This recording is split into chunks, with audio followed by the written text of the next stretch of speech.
Hey, it's us, Mike and James. Mike's in the International Space Station. I don't know where I am. I'm at home. There's no visitors. It's crazy. Mike, how's it going? Boop, Oh. There's a delay in transmission because he's out in space. boop. See the zero gravity, flat Earth. There is no gravity or space or whatever else those guys think. Okay, real talk. Every time that the you and I have joked about this before. Every time that thing comes on, where it's The meeting is like now the meeting recording. is now recording. I always want to be like this, like Oh. Anyway. Yes, I was preparing some noodles under the computer. first quarter profits look good, huh, team? Ugh. Okay, so before I signed on for the webinar, I had like a classic James moment. I did like my second workout and it was pretty good. And I was like, okay, great. I'm gonna make some food right before we do the webinar. So I'm not like trying to eat or anything. And I made a big old like bowl of ramen and it looked really good. And I put my like portioned out my chicken and I put it in there. Oh no, that just sounds like it's Right. So I'm looking at it. It looks wonderful. Chicken spoiled. And I was just like, God damn it. I have to throw it away. That fucking blow. I know, and I didn't have enough time to do like another round of cooking, so then I just had like a typical James crapola meal. Bars. Actually, I think I ate some of Mila's leftover food. That's what I ate. Literally, 3-year-old, by the way. 3-year-old food. Friend of the family. So Yeah. That blows. I've had that happen at least once where I made the massive like Mike's big bowl of rice and slaw and meat. And Ooh. I fried the first piece of meat and I was like, Now what? Dump. and I always ask like my wife, I'm like, Crystal, should I eat this? And she's like, she smells it. She's like, no. I'm No. like, and she has a real high tolerance. She'll eat whatever and not get sick. And I have a little bit-made stomach. It'll blow up ASAP. So I'm like, I've had food. James, you drove me to the hospital once when I had food poisoning at East Tennessee State University. Oh yeah. I'm interested in having food poisoning. I'm interested in having it as few times as possible forever. So fuck that. You also now have like the Korean rice cooker from the future. It basically just like bends time and space and makes you rice. It's incredible. It makes you rice before you wanted it. You're like, wow. Yeah. And it like yells at you too. It's like, hey, this rice has been ready for a while, you dick. Get it. But in Korean, so you feel extra stupid. I gotta get me one of those. It's amazing. It's amazing. I suck at cooking rice. I always turns out like crunchy and awful. Rice cooker's unbelievable. There are 3 settings for language: English, who you'd have to be insane to choose, because it doesn't tell you anything you need to know. It's fucking read the label, you put the rice in, you know when it's done. It says a bunch of shit in Korean, Korean, and then Chinese. And I was like Mandarin Chinese? Cool. Yeah, I was like, which language sounds cooler? And then I looked up where the cooker's from, and it's made in Korea. So I was like, I want the native language. I want the traditional shit. Dude, it's so sweet. I was so jealous when we came over to visit. I was like, oh, that thing's awesome. All my wife, because she's Asian and she knows shit like that. I don't fucking know why.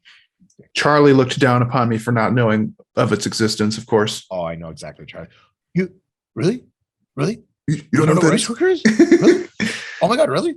Huh. Like, what do you mean a pot? He was like, oh. No, that's, you can't tell Asian shit like that. Dumb white ass for attempting. All right, the questions.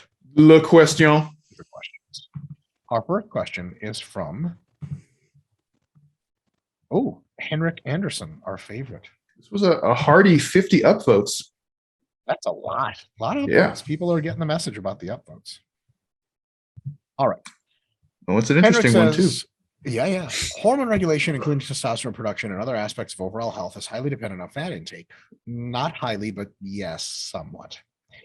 But does it matter where the fats come from? Saturated, unsaturated, or trans fat? As an example, can most of my fats come from like cheese, sour cream, or similar foods with a lot of saturated fat? Do I really need to focus on where my fats come from? Or is it just whatever for the average, mostly healthy person? So it really depends on how much fat you're eating. First thing. So if you're eating a huge amount of fat, which is totally healthy in the context of a calorie controlled diet, lower carb, higher fat, or lower protein, higher fat, then where your fats come from starts to matter a lot. You want most of your fats to come from poly and mono unsaturated sources that are generally things like olive oil, canola oil, nuts, nut butters, avocado, stuff like that. And then a smaller fraction can come from saturated fat and other sources. If you eat very little fat, can be very difficult to get your fat from anything you choose. So, for example, a lot of bodybuilders, most of their fats come from ancillary sources like meats and eggs, which are split 50-50 usually between saturated, monounsaturated, making them not entirely unhealthy. But if you're going to add fats as a person who eats a pretty low fat diet, you should add probably either monounsaturated or polyunsaturated rich sources because you're probably getting enough saturated. Now, if you do some kind of weird diet where you reduce your saturated fat intake substantially to very, very low, you could be suffering small at a small expense to your testosterone production. That's not overly confirmed, a bit tenuous, but the good bet has you eating at least some saturated fat. So I would say that's probably where that my understanding is on that. We'll see if James can correct me or add anything, but I will say our book at Renaissance Periodization, Understanding Healthy Eating, and actually Renaissance Diet 2.0, get into all the fats and health stuff, no problem. So get those if you want to know more. Buy our stuff. We need money, goddammit. Indeed. Yeah. So in terms of like just kind of homeostatic regulation, if you eat kind of like relative, what, most kind of a normal diet where you have some things like some cheeses or some dairy and some protein, you're mostly going to tick all of the boxes for homeostatic stuff, right? You don't necessarily have to target specific fats unless you're in like a heavily fat restricted diet, like a bodybuilding prep or something where now you might just have to think about it a little bit more. Mostly we say like, don't eat a lot of like cheese, sour cream, saturated fat, just because at some point it's probably not great for your health.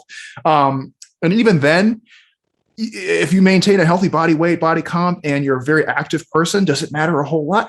Maybe not. It's just probably one of those like prophylactic things, like maybe don't eat a ton of saturated fat if you don't necessarily have to. But if you're eating things like cheese, like you're going to get all the fats generally that you need from a mixed diet, unless you're like really, really heavily constricting. And actually, Mike, Mel, and I, and some other people have been looking more into this, like the problems that can run into low fats. And admittedly, they are very niche and odd. It's very hard to find yourself in like a fatty acid deficiency situation. And it's come up just internally with RP a couple times. We've looked into it. So most people don't have to worry about that kind of stuff unless you're deliberately constricting like all of your fats to like nothing. Yeah. Boom. All right. Next up, well, I don't know who's next up, actually. I have to look, but Yardan Sanyev is actually on right below. So let's just fuck him up. This one's pretty legit. 62. Yeah, this one's getting my man. So Yardan asks, hi, Doze. All right. I hope you did he mean docs? So I had a stroke. Yikes. Yeah. How do I go back to being as jacked as possible? I'm, of course, not asking how to recover from a stroke. Anything I do will be cleared by my doctor. I'm asking purely from the perspective of detraining. I know you just answered a question about going back to geometric layoff, but I'm going to pose some different questions if I may. In case anyone is wondering, I have not been a total dick to my body. I don't smoke or drink. I lift weights. I do cardio around. I'm a fairly muscular and lean, but I got quote unquote the flu. A few doctors told me that it was perfectly normal to have splitting headaches and running left nostril for 4 or 5 and 6 weeks. Jesus Christ. What? God, doctors. Well, it is not. LOL. Turns out I have been developing a nasty sinus infection that got into my brain and clogged a major vein, a rare type of stroke, which sent me to the ICU for 20 days on my back, hooked up on machines to monitor what it seemed like anything happening to my body. Anyway, I'm alive and pretty much fine. God damn, that's a hell of a recovery. Fuck. And the stroke was like, bah. Don's like, nah, fam, I'm just going to chill for 20 days. I'm currently under 30 days house arrest. I am mostly resting, but I am allowed to use the treadmill for walking, the stationary bike, and some light exercise with bands, etc. After that, I will be allowed to start lifting. Low volume and intensity was what you had already confirmed in the last Q&A, but should I also start lightweight, meaning high reps? Okay, yeah, we'll get to that in a sec. Again, I'm fine. Nothing prevents me from doing the 5 to 10 rep range. The other thing is lying for 20 days does wonders that you don't want for your body. I lost a ton of muscle and put on some fat. Am I now primed for a more aggressive mass, or should be business as usual? There are a million anecdotes and some actual research papers about the ease of getting back muscle mass you've lost, but I never had to experience it myself. Well, you're in actually for a treat. Consider the stroke the shitty part, and this next part the good part. What do you think? Also, should I strive to gain all the muscle I have lost before mini cutting? In other words, is there a window of this muscle mass rebound that I should take advantage of without losing some time at a caloric deficit? So, best advice coming up. James will filter anything I get wrong or miss. Here we go. Should you lift in the 5 to 10 rep range? No, because your tendons and ligaments and joints are not used to weights that heavy, and you're going to get stronger really fast. So I would say the 20 to 30 range is your best bet for the next month or two, and maybe down if you're feeling pretty good in the 15 to 20 range. Yes, that will blow, but it'll be easy on your joints and your muscles to get real big and strong. And your joints will start to get stronger, but remember, they take longer to get their strength back. Great way to get hurt is start doing sets of 5 to 10. Get super strong rapidly and then pull your pec off the bone. People do that shit all the time. So I would say start with higher reps, exactly what we said to that individual in the other Q&A. And actually, there's we've got tons of actual content, like pre-made videos about how to come back from detraining, and tons more coming on that. So that will be a formal thing, but more or less follow that protocol of very, very easy training, mostly high reps, slowly over time, weeks and weeks and months, start to load weight on the bar as we feel okay slowly. It should be, I would say, 4 to 6 months before you get back into the 5 to 10 rep range again, slowly and steadily moving your way down. Now, as far as diet, eat well, eat to hunger, eat healthy, and eat, like sort of bodybuilding-esque, but have some treats here and there, and eat to hunger. And as you train, you're going to notice your hunger is going to go fucking crazy. Like, it's going to go up substantially, and then just fuel it. And you're going to gain back a shitload of muscle. You're probably going to lose fat as you gain the muscle back. And then at some point, 5 to 6 months later, you'll find yourself damn close to where you left off. Maybe not right there, but pretty close. And then you take a look at your body. You're training pretty normally at that point. You feel great. Then you can say, okay, do I want to do a little mini cut to prep for more massing? Do I want to do a longer cut to get leaner? And then it's kind of carte blanche to do whatever you want. But I would say no intentional gaining, like in the sense of don't stuff yourself. And definitely no intentional fat loss phases for the next 6 months for sure. Just eat and be happy. And if you want to eat more, and you're going to get really, really muscular, really, really fast. You're probably going to lose fat or maintain your fat levels while you do it. Lots of fun coming up ahead for you, but take it slow, take it easy, and make sure to stay in constant contact with your good doctors, not the fucking idiots that you have a sinus infection for 6 weeks. And hopefully you'll be okay. We're glad to hear that you're not a super fucked up long term or some shit like that. Yeah, no kidding. And then just to be like really clear on something. So there are actually exercise physiologists who are called clinical exercise physiologists who deal with this kind of stuff specifically. I know you might be thinking like, well, you guys are physiologists. Yeah, we are, but we're sport physiologists. There's literally like a whole field dedicated to this exact type of problem where you have like a cardiovascular contraindication to exercise, and those people know how to deal with this specifically. So I would say, of course, stay in good contact with your doctor. See if you can, if they have like a clinical ex-phys person on staff that you can work with and get some recommendations from, because that would be really important. Now, the good news for you is that it sounds like your stroke was like unrelated to like a cardiovascular event. It sounds like it was just a series of unfortunate events from a sinus infection. So it wasn't like you had like an embolism that was ready to go and just popped and then you had stroked out. So that's good. It sounds like you don't really have a lot of contraindications. So that being said, it seems likely that you'll be able to start exercise relatively soon. I totally agree with what Dr. Mike said. I don't think you should try to cut or mass. Just kind of, it's really not truly a maintenance diet, but just kind of eat what you want in a relatively healthy way. Plenty of like bodybuilding RP style meals, but don't necessarily seek out to like be in a surplus or a deficit. I would just kind of allow yourself to recomp for a little while, doing those higher repetitions and keeping the sets relatively low. The thing is, like, you're going to recomp so fucking fast, it's going to be stupid. So trying to really plan anything like diet or training wise rigidly is just a waste of time. I would just take it slow. Know that you are going to be recomping the whole time. The first couple months are going to feel just like painfully slow. Like, I got to do sets of like 30 body weight squats. This sucks. But for all the reasons that Dr. Mike already outlined, that's what's going to keep you safe and keep your ego in check, so that you don't have, an injury later on. On a very similar note, my wife found out that she just doesn't have an ACL, and there's lots of different ACL options out there. And one of them is from a cadaver. And it's really interesting that they usually don't offer the cadaver to people who are like in their teens and 20s, because the recovery is really fast on the cadaver, which just makes them injure themselves over again because they get cocky and overconfident. So they don't give it to young people because of that problem. So you see this kind of in a variety of contexts. And so, my wife is much older than that. And they offered it to her knowing that she's conscientious enough not to re-injure herself, even though she feels good. So this kind of the same idea, like you're obviously smart. You follow our channel. You ask really great questions. You'll be conscientious enough to know that, like, yes, what you're doing now is kind of lame comparatively to, more normal kind of lifting, but it's going to pay out in the long term. So just kind of put off that short-term gain and accept that long-term strategy. And I think you'll do just fine.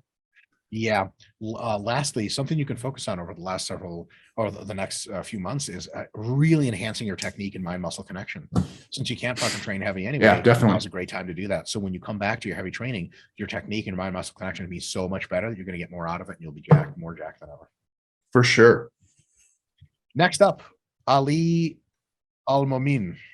Hey, that looks like the algorithm not half bad today, at least so far. Not half bad. It fucks up later. Don't you worry. Oh, and scroll YouTube. down to find some other folks that were upvoted highly. All right, got Ali.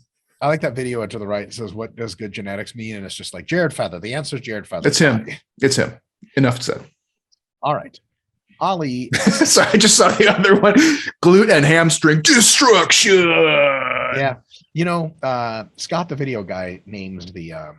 I tell him what the video is like. I give him some just general guiding thoughts about what the video. He knows what the video is. He filmed it, and then he gets pretty creative with the naming. I'll be straight up with you guys. We named the videos exclusively for clickbait purposes. Because motherfuckers know we offer real good info, but motherfuckers just don't click on the shit if you make it boring. So guess what? It's wacky names all day. Like, good news is if you click on it and you're like, this is going to be dumb, you're like, oh wow, this is actually really smart shit. Here's a completely reasonable like glute and hamstring workout. Like 0 clicks. Destruction. It's already 22,000, so it's doing its job. Your glutes versus Godzilla. All right. Thanks, docs, for the great information and knowledge you provided community. I have a question regarding the progression process from 1 week to the next to reduce RIR by 1. Now, remember, the RIR reduction is something that happens sort of on purpose, but sort of automatically. So let's just keep that in mind while we go through. Your progression model explains that when a person increases weight / reps, the RIR would drop independently from each set of that exercise. It should be treated independently, but may not drop independently. Back a sec. However, I noticed that for me, RIR seems to carry over from each set and affects all following sets. For example, if in week 1 I do 10, 9, 8 reps and 3, 3, 3 RIR, in the next week I use the same weight, but increase the reps to 10 to 11, 10, 9, the RIR I actually get is 210 instead of 222. Alternatively, if I go for 10, 9, 8 reps, I get 222 RIR. Is this expected? Yes. Mm-hmm. If not, where should I start looking to crack my implementation? No, it's totally expected. Remember when we said progression, what did you say there? The RIR would drop independently for each set of that exercise. Well, that's actually what you're describing. You can't assume that adding 1 rep to everything is going to change the RIR for every set by exactly the same number. Earlier sets cause more fatigue. And as you get close to failure, earlier sets really cause more fatigue. And then you can do instead of doing 10, 9, 8, you're doing 12, 6, 4, some shit like that when you're really fucked up, because that 12 took everything out of you. So you just treat every set as if it's its own. And every time you plan to increase a rep, that's your best guess at hitting the right RIR. But if you've learned over time that as you get closer to failure, the other sets drop off more, don't be as ambitious with plans. So something I do, for example, is towards the end of my mesocycle, if I squatted for 12, 8, 7, and then I have to do my final one, I might go 13, 8, 7, because I know after 13, I'm still just getting 8 and barely getting 7, or it'll be a 13, 9, 7 instead of everything goes up by 1. So now you have a little bit more wisdom. But to be honest, this all takes care of itself in the end, because it all washes out. And if you really are down in performance, you'll know, and then it's time to deload and repeat. Yeah, absolutely. And so what you don't want to do is where you actually are getting into the variable RIR situation, the like 210 in the example that you gave, because that's just ego lifting at that point, because you're chasing those rep numbers. You're not actually assessing the relative intensity correctly. And that's when you start getting weird, like fatigue, overreaching type issues later on. So get out of that mindset of like, okay, if I I have to beat each set by one, because then you're just chasing those reps for its own sake. Just make sure you're always evaluating those, as Dr. Mike said, as like an independent factor, and that'll kind of help. And if your reps drop off, like, it's totally fine. And again, we say this a lot, but it's a good to remind, like, as long as you're within about 5 and 30 reps, I mean, we're doing productive hypertrophy training. If your reps drop off a little bit, now, if your reps drop off a little bit, it's not a big deal. Now, if you did like 10, 9, 8 in the first week, and then you did, like 7, 4, 2, that's an entirely different problem. That's like you're overreaching. That's when we would say, whoa, that's no good, right? But if it's like, as long as the reps are pretty comparable and within 5 to 30, like, you're good to go. It's your top set we're really worried about. And if that one starts to go Yeah. down, then you're probably deep in the shit. Exactly. All right. Next up is John Phillips, SF, right below. Oh, we're still on track. Don't worry. This goes to hell. All right. Doctors, do you have any recommendations for specific accessory exercises? If one squat seems limited by low back strength / fatigue, should I stick with PT style exercise like bird dog side planks? Those don't do anything as far as I'm concerned, unless you're hurt. What would you recommend? Bigger strength movements like, I don't know, reverse hypers. I have a history of periodic lumbar injuries that take me out of squats entirely for 1 or 2 weeks at a time. Seems to happen once every 12 to 18 months. I seem fine in the 15 to 20 range, but below that, my back seems to creep as a limiting factor. My best advice is deadlifts. Deadlifts are going to be the thing that makes your back the strongest in this world. But if you can deadlift enough, your lower back won't be limiting on squats. That's probably my best advice. James, anything else? I'm kind of curious if it's clear that strength is the limiting factor, and that's what's resulting in injury. I think strength might be an issue, but to me, that would be more indicative of like when you start lifting heavier, maybe your technique is breaking down. That's like a classic resistance training problem that everybody goes through. Like the heavier weights, it's harder to maintain your good technique. I'm not John Phillip, I'm not criticizing you here. I'm just thinking out loud, but I'd be very curious to know if the strength is the problem or if it's something else, especially if it's like a consistent injury. If it's happening almost predictably every 12 to 18 months, to me, that sounds like the first thing that I would look at is like the technique under the different loads. So that would be my skeptical eyebrow, James, would be like, let me see what you're doing. 2, you might just find that like some movements are just shitty for you. I know, like for me, if I do front squats, I'll get an SI flare up. I'm actually dealing with one right now, not from front squats, but from shitty sleep. But if I do like front squats, my SI is going to flare up. It's just going to happen. So I just don't do them. You might have a similar thing going on. Maybe the squat variation or whatever it is that you're doing is just a bad matchup for you. If it's happening that regularly, I can't imagine that it's actually like a lack of strength that's resulting in the injury. It's usually like, okay, maybe you're not strong enough to maintain your technique in the 5 to 10 rep range. And then at that point, it's like either just do more squats or like Mike said, you can do like deadlifts, but it's not like there's not like an extra thing you can tack on that's going to make that problem go away. That's kind of the problem that you run into there. It's like, is it really strength? Is it technique? Or is it just a shitty movement? What do you think about that, Dr. Mike? Yeah, it's unclear. I will say if we take John at his best assessment, then getting strong back is really great. Certainly never hurts, right? Like it's really easy. Just deadlift more, stuff like a deadlift more, good morning more. Bird dogs and side planks are essentially impossible to overload progressively. I actually have no idea why the fuck people do them. It's good, interesting warm up, get you aware of the lower back, maybe some injury rehab purposes. But remember, these are the things that come from PT stuff, and they don't. PTs don't claim to be able to know how to get you strong. Yeah. So be wary of those doing much of anything.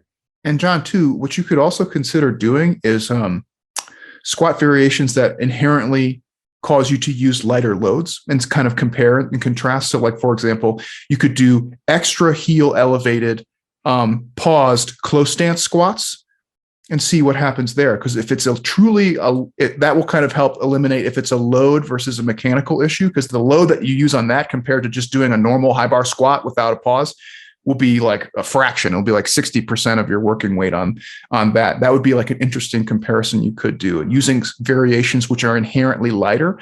And that will really kind of illustrate if it's like a weakness or a technique issue.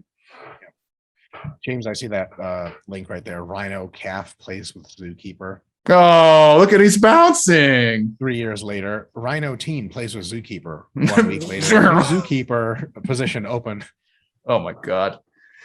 But And even if he wanted to be gentle with you at that age, he would just fucking kill you by playing with you. It's like a 900-pound cat.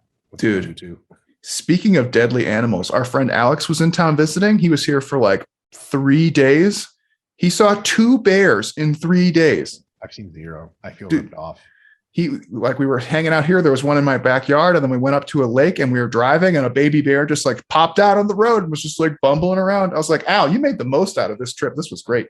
Some people got to see 2 deadly animals. Some people just walk in the light. It's true. All right. Next up is Strong Bad. Oh, I love the Homestar reference. Very nice. You know what kind of lame ass anime you motherfuckers are talking about. But it's not even anime. It was like before. God, it was like a 2000s era, like a little, like, do you remember like E-Bombs World? When that was popular? It was kind of like on the same timeline, and it was like these little like web comics kind of videos of these like certain characters. Yeah, it was like a web comic kind of thing, I guess. Yeah. All right. Strong Bad says, "Hey docs, how do my reps, drop sets, and other intensity techniques work when you are doing RP progression schemes? Would you only do them in the RP 9 to 10 weeks? Seems like a waste if you have 3 reps left in the tank, only to pause your reps or drop the weight." Well, it's not, because if you do, let's say, myo reps, and you want more of your reps to be closer to the 5 to 0 last effective reps, if you do RIR 3 for myo reps, you're doing a huge fraction of your reps in that set between 5 and 3 reps away from failure, which is better than doing just normal sets in my rep scheme and just being like, okay, most of these reps are 10, 11, and 12 reps from failure. So all of the intensity techniques work just the same way if you do progression schemes for reps in reserve or even for RPE. They're just not super crazy intense. Good news, in week 1, you don't need them to be super crazy intense. So I would say that they work totally fine in every intensity range. Yeah, absolutely. And then you also kind of have a training logistical issue of moving things in like halfway through a mesocycle, which Mike and I generally are not a fan of unless it's like totally necessary, because then it's going to be very difficult to track your progress. And then there's going to be fatigue spillover on other sessions and other muscle groups. And it really just becomes like a hot mess. So it's perfectly fine to include those right from the get-go, even if the first week is maybe not the most intense, crazy training. You will still adapt to it a little bit, which means in the latter weeks of that mesocycle, you'll be a little bit more ready to do actual hard training on that, which is a good thing. Versus like, if you say you only include in the last 2 weeks, you don't even know how to dose it yet, because you could be like, all right, got to go hard. And you do 5 sets and your fucking arms fall off, or you do 5 sets and not much happens. Well, you would have known how to dose it had you been practicing it in the first few weeks when it didn't really matter because everything was growing you. So. Exactly. Next up is Jason Predick. Yep. See, nope. See, I was looking for say no to drug kids, but okay, got it. All right.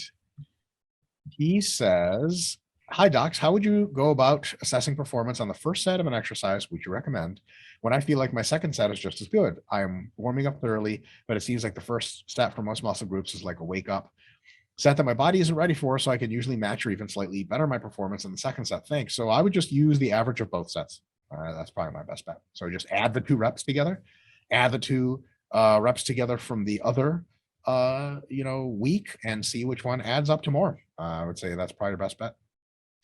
Yeah. And so, Jason, just food for thought. This is going to be me, of course, sounding like a dickhead. But if your second set is better than your first set, typically that means you didn't warm up sufficiently, even if you felt like you did a pretty okay job. So what I would say is maybe think about using something like Mike and I have always been big fans of the post-activation potentiation style warm-up, where maybe you take like a single as your last warm-up set at the target weight, maybe even a little bit heavier, depending on what you're doing. And that really kind of helps you get through that initial wake-up period. And if you want some more information on that, I'm sure Mike has done at least 2 videos on that. And I've done one on if you go to like the James strength conditioning series, I have one that's called Session Design. And I talk about that a little bit more. But yeah, you'd be hard pressed to make a really good case where it's like, okay, my second set was better than my first. It's like, yeah, that means your first set was still a warm-up set then. Yeah, you're by definition not warmed up. And that might mean that your your warm-up set, your last warm-up might, like, let's say you're going for a set of 12, ideally in your first working set. your last warm-up might need to be the working weight for a set of 5. Right. Like if that's what gets you going, that's what gets you going. The good news, is it a little bit hypertrophic? Yeah, take the bonus hypertrophy.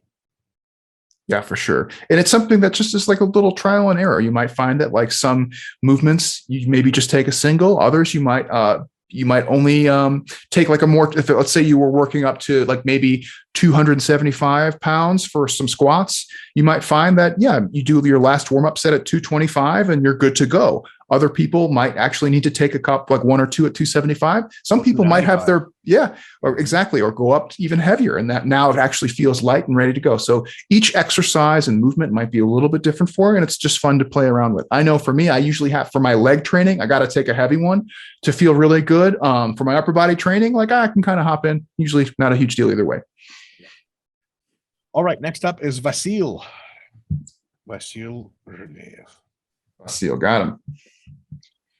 Hey docs, quad/squat question. I've been high bar squatting for about a year now, Dr. Mike style, but I have more of a Dr. James skeletal structure. No. Limbs.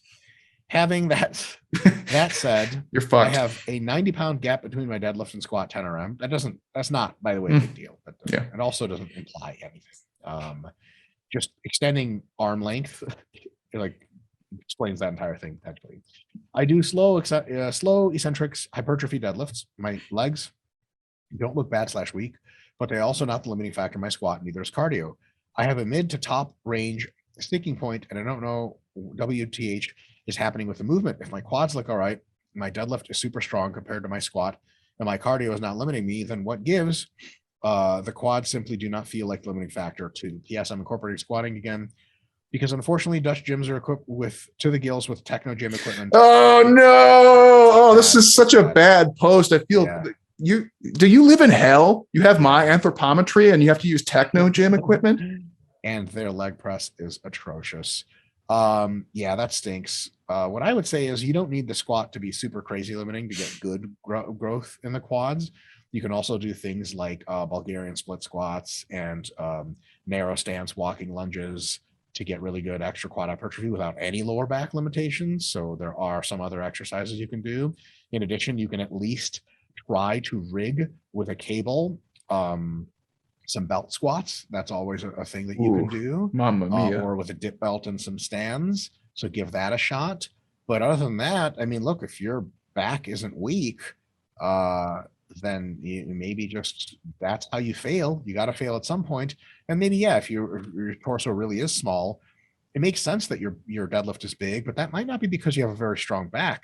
It could just be because you're super leveraged to deadlift and not to squat. I'll tell you, the weight you're describing is just the squat. You would have to be able to deadlift something like 1,000 for the squat to be a limiting factor for you because the leverage differences are so extreme.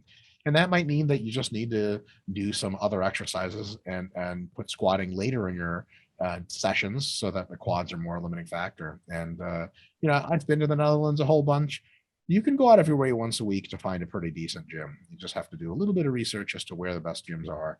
Most of the time you can make it happen. Talk to your gym owner, tell them to get a machine that's not fucking stupid. But James, do you have any other suggestions for quad training that doesn't just involve high bar squatting? Yeah. So your answer was really good. So one of the problems that you run into when you're tall and lanky, kind of like us, Vasil, is that as you mentioned, quads sometimes are not the limiting factor, and that's just simply a mechanical thing where you really just can't do as much continuous throughput just because of the way that your torso and hip are moving as a result of being lanky. That's just how you're built, and there's really not much you can do. And as Mike said, you can still get some pretty good quad out of it. It's just maybe not the same as some other people who feel it really like all the way through the entire range of motion, like a Dr. Mike, for example. He's built like for squatting, and it's great. So what I recommend is exploring pre-fatigue options and some more quad dominant variations. I feel bad saying the same exercise twice in the same Q&A here, but one thing that I like to do that I've had a lot of success with, and you can do any combinations of these types of things, but for me, I'll do paused sissy squats for sets of between 5 and 15-ish reps. So, it's kind of stupid to do those heavy. So I usually like to start high, like 15, and kind of work down. And then I'll do, for me, like a close stance or like a extra heel elevated close stance pause squat, where the weight is not terribly heavy compared to what I could do. And at that point, after the sissy squats, like I can really feel like the only thing that's stopping me at this point is the quads. If you're built like, if you're long and lanky, typically you probably have a strong torso and decent glutes. And so it's very easy for you to just rely on kind of oofing the weight up. So I would looking at some pre-fatigue options. Usually for long legs, like knee extension is a good pre-fatigue option. Usually leg press and hack squat, you can find decent ones, but I know you're working with Techno Gym, so maybe that's not a good choice. But look into like doing some pre-fatigue with sissy squats or knee extensions, or like knees forward sissy squats. Any combination of those things will probably be helpful for you. Next up is J space R. J.R. Tolkien. Have you ever had a client make better progress on less than 2 times a week frequency? Example, someone's hitting everything twice a week and they're not progressing and recovering. Use the same volume and reduce frequency to every 4th or 5th day, or even once per week, and they start making progress. Basically, same overall weekly volume, just reduced frequency. I'm the type of person who can do hamstring curls for one set or 5 sets in one session, and it still takes me roughly 5 days to recover. That's with progressing RIR, RP style. I personally seem to have better in session recovery than between session recovery. I'm 42, by the way.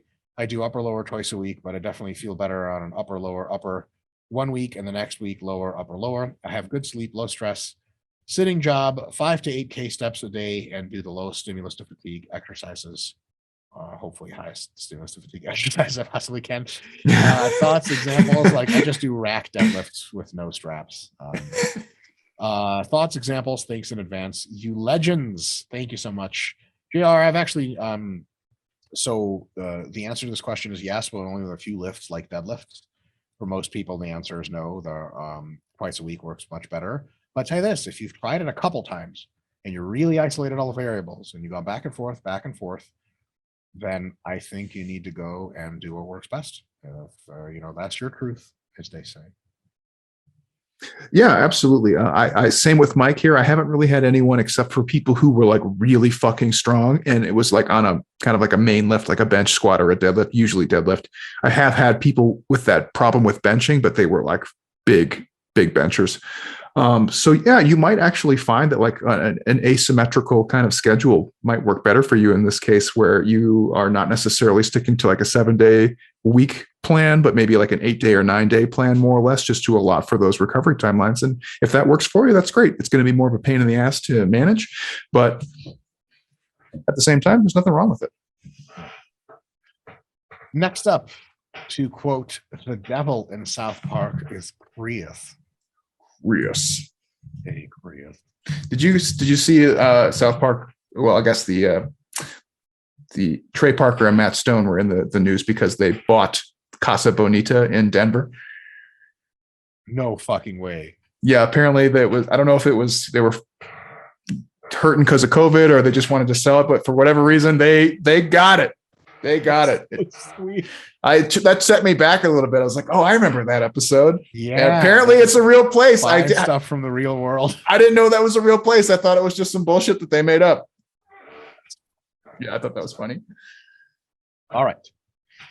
Chris says, hey docs, what hip hinge exercises would you recommend for athletes with lower back pain, lumbar region? That's all DL, RDL, and good mornings. Fry my lower back way before my hamstrings and glutes start to get stimulated. So what I would say is there are precious few exercises that allow you to hip hinge without involving lower back. Because you think of it from a physics perspective, if you hinge like this, here's your hip, here's your back. If you load something out here, taxes your back a lot, but it also makes a really gnarly lever arm. If you load something here, it might not tax your lower back, but you have to lift like 9,000 kilos for it to have an effect. So my best answer is actually fry the fuck out of your hamstrings with some leg curls of various kinds. Yes. And then put on a nice solid fucking belt, really get your technique going, set some supports down, make sure you're always super hyperextending your back for that massive arch, tilting those hips anterior like fucking crazy, and then slow eccentric your way into some very light good mornings or stiff-legged deadlifts, and then you got a hamstring growing solution right there, James. Yeah, that's an excellent suggestion. Maybe I'm reading too deeply into this, but he's asking what exercises would you recommend for athletes?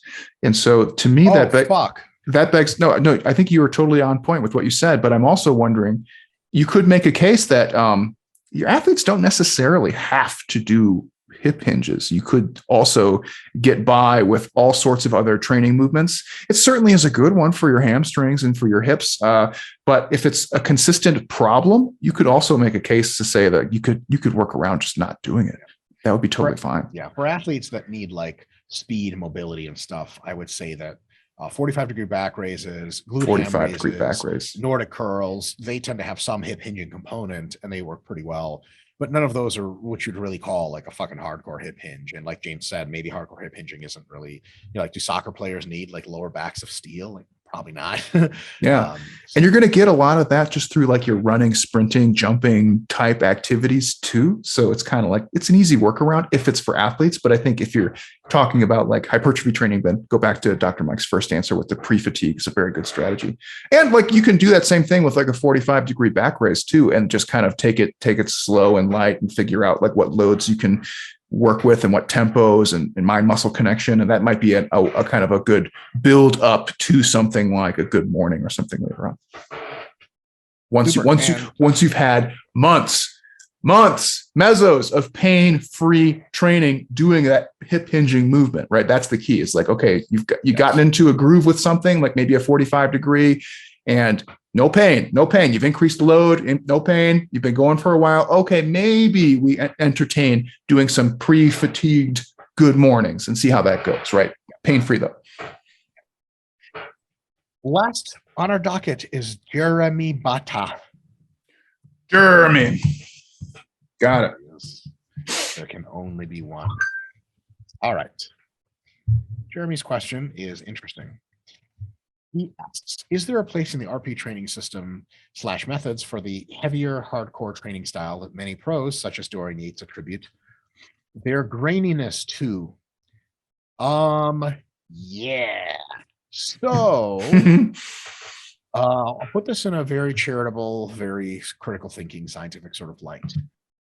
There is no evidence whatsoever that training at a certain loading range changes the outside visible appearance of your muscles, short of hypertrophying them or making them smaller. Secondly, there is no current known anatomical physiological mechanism or remote rationale for that idea. Third, graininess seems to be a quality that only white people can attain. Asians don't seem to get grainy, and Black people don't seem to get grainy, but Asians and Black people get as lean as or leaner than white people consistently. So I honestly think it's just like a skin quality look sort of thing. And I think it has my best hypothesis, we'll see what James says, is there's probably a 99.9% chance it has nothing to do with how heavy you train, and everything to do with how lean you get and how dry you get and just your own genetic look. There's some people, for example, graininess is actually not a desired look by many people who are trying to lift and get lean to, like, get laid and shit. Like, girls on a, it looks freaky. Yacht, yeah, right. Girls on a yacht want you to have nice, smooth looking tan skin. And if you're ripped, they're like, oh, that's cool. But if you're grainy, they're like, what the fuck happened to you? Now, all the guys on the yacht are currently asking you how many push-ups you can do and whether or not you think PRP is a good idea. Yes, that's how lifting works, folks. Nobody get laid out here. So in any case, graininess is probably just an individual thing, and it has more to do with genetics, more to do with how lean you are, and probably something to do with drugs, at least a little bit, and almost nothing, if nothing at all, to do with training weight, as far, so tons of powerlifters have been as strong or stronger than Dorian Yates, transition to bodybuilding, and don't look grainy. So there's tons of lines of evidence, and zero of them, except Dorian Yates, said he thinks it makes him look grainy. Oh, here's another one. Branch Warren and Dennis Wolf, both at various points in their prep, specifically before they put on Tanner, looked grainy, and they, Dennis Wolf never trained all that heavy. Branch Warren trained sort of heavy, but nothing like, nothing to write home about. Does plenty of high rep sets too. So it's just one of those things where, if your data point is Dorian Yates, and Dorian Yates said, it's not that powerful of a data point, I wouldn't hang my hat on it. Yeah, I totally agree with you here. I would say it's mostly a product of just being muscular and then how lean you get on top of that. I can't. There's no rationale for any type of training that would elicit that. I mean, you might make a case, and this is a very weak case for like having just like a being very pumped up might enhance that look. So like just, like having like a high pump might be better from like higher reps or maybe moderate reps than like super, super heavy. So that would be in the other direction. But I think that's weak also. I think it's just more of a factor of, are you buff? Are you lean? And if you might be buff, but not lean, and you won't look grainy. It's one of those. So I can't think of any practical implications outside of like being a white man who's buff and lean. And that's like not a whole lot you can do if that's not your situation. So yeah, I wish I was grainy. I look like shit. Grain train. Oh, fuck, the perfect example. Super RIP, super unfortunate. John Meadows. I was thinking the same thing. I didn't know if I wanted to bring it up. It's been a decade and a half since he trained heavy. How the fuck did that happen?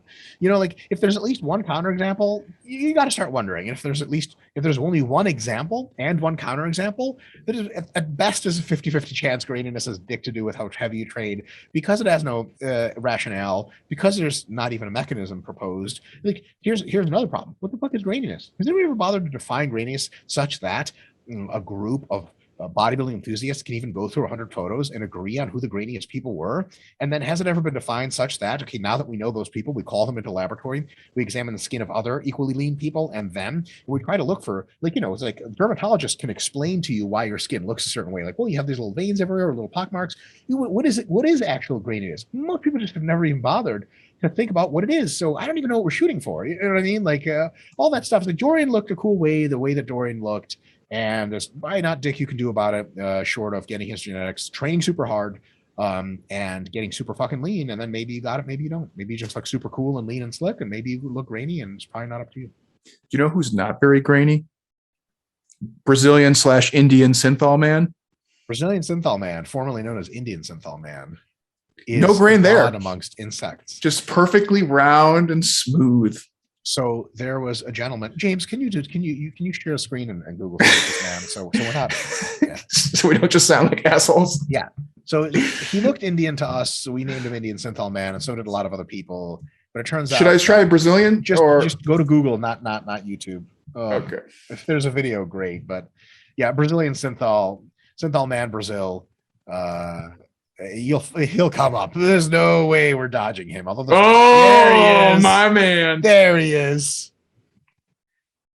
God, he's so awesome. My God, he's all in. All in. Out. That do you think this looks good? What do you think that looks good? What's wrong with you? You have like gigantor tits. Those are fucking megas. Shudder in fear as a mortal of a true ascended Saiyan. Oh my gosh. It's like, do you think that looks good? Look at from the profile. Oh my God. I gotta move my about. Damn. What on earth are you doing? That wouldn't even look hot if they were tits. Yes. James, click on get that out of here. Down and to the left, man injected himself with. That man is he Russian? He has to be Russian. Nope, he's in Brazil. Oh, also he's also Brazilian. Dude, it's a thing in Brazil. It's a thing. Okay. Another search. Russian Synthol kid. He's actually my lifetime hero. Nothing I'll ever do. Where is he? This guy? Yes, he's the fucking man. Okay, so the best thing about him is I don't think he's even bothered to try to get shit the rest is of his so body infected. Jacked. Oh my God, what is wrong with you? Yeah, there's one where he is in one of those Russian slap fights, and he gets and then another one where he's in a slap fight one, and he's also in an MMA one. I got the MMA one pulled up. Oh my God, what is wrong with you? What are you Russian doing? Synthol kid is the fucking man. Your shit is so infected. Yeah, he ended up not doing so well with that whole bit. Oh, look at this. Yikes. Look at me. I'm a Russian Synthol kid. Folks, this is what happens when your arms get infected from all the Synthol and then you have to get surgery afterwards. Ugh. Fuck, man. We're going down a rabbit hole very quickly here. Even odds his name is Volodya. Volodya. Anyway, if you're Russian, you'll get that one. In any case, let's see what we learned today. Do Synthol, do a lot of it, and go get ridiculous, because then you'll have friends, family. That's right, you'll grow a family, wealth, riches. You'll finally bang girls on yachts, and people will stop asking you for how to get jacked, because you're not jacked. You're full of Synthol. And you won't have that grainy look. Sorry. That's the only thing you don't get. But you'll have fucking blazambas, apparently. You ask like an evil genie for muscles, and he's like, I can give you everything except grain. You're like, fuck grain. He gives you the Synthol guy, and you're like, that's shit. You literally have like a fucking like a melon's worth of Synthol just sitting there. It's like a breast implant. I honestly hate feeling how jacked I am, because like it interferes. Like rolling over in bed sucks. Like I can't even, honestly, you guys will get a kick out of this. At this point, when I do pull downs and I do full ROM, my traps and upper pecs literally blood choke me to the point where I'm here. I like start kind of losing a little consciousness. Like, oh my God, finally. It's terrible. This guy is suffering all the same shit and worse, but for no strength or respect. I mean, he has. I take that back. I was gonna say, he gets a little respect, right? Just from how he's just so committed to that Synthol life. Can you, James, if you sat next to him on a plane, like a flight to London, 7 hours, would you say anything at any point? Like, can you get your fucking giant Synthol arm and fuck off my rest? I'd be like, Poha, are you Synthol, man? God, there you go. What if it's Russian Synthol kid? I don't speak Russian. He speaks English. No, he speaks English, just not so great. I'd be like, you're that Synthol guy, aren't you, buddy? It's all right. Yes, you know me. Like, I'd be like, are you sponsored by Castrol or some shit? Like, how much do you go through per month? Fuck. He's got like is that synthetic sponsor jacket. They're like, yep, that's our shit. NW30. Is it a blend? What are you putting in there? Fuck. Okay. Last joke. You're like in the middle of Utah and there's no stations around, and like you still have a full tank of gas, but like the car oil light goes on and it's like, it's advanced. So it says like oil now, or the car stops. Everyone looks at him like, hey guy, dude, guess what? He's like, no, not out here. Like, open up. It's happening. Open up. Sorry, we got a razor blade. We got some gauze. This has to happen. That actually happened partially to Mel and I. We were driving her truck and it was like oil now or death. And we were like, fuck. Where's Russian Synthol kid? Yeah, where's the Synthol kid? Damn it. You had one job, Synthol kid. Mike and I envisioned this scenario. All right. Well, on that rabbit hole, I think we're going to wrap this one up. Folks, thank you for the upvotes. We actually had a ton of upvotes, which is really helpful for us in sorting which questions are most interesting. Thanks for everyone else for contributing. Even if we didn't get to you, thanks for contributing nonetheless. Dr. Mike, any housekeeping RP stuff? One guy asked a question about alcohol, and I just cut and pasted my old Facebook post about it because it pretty much answers all of it.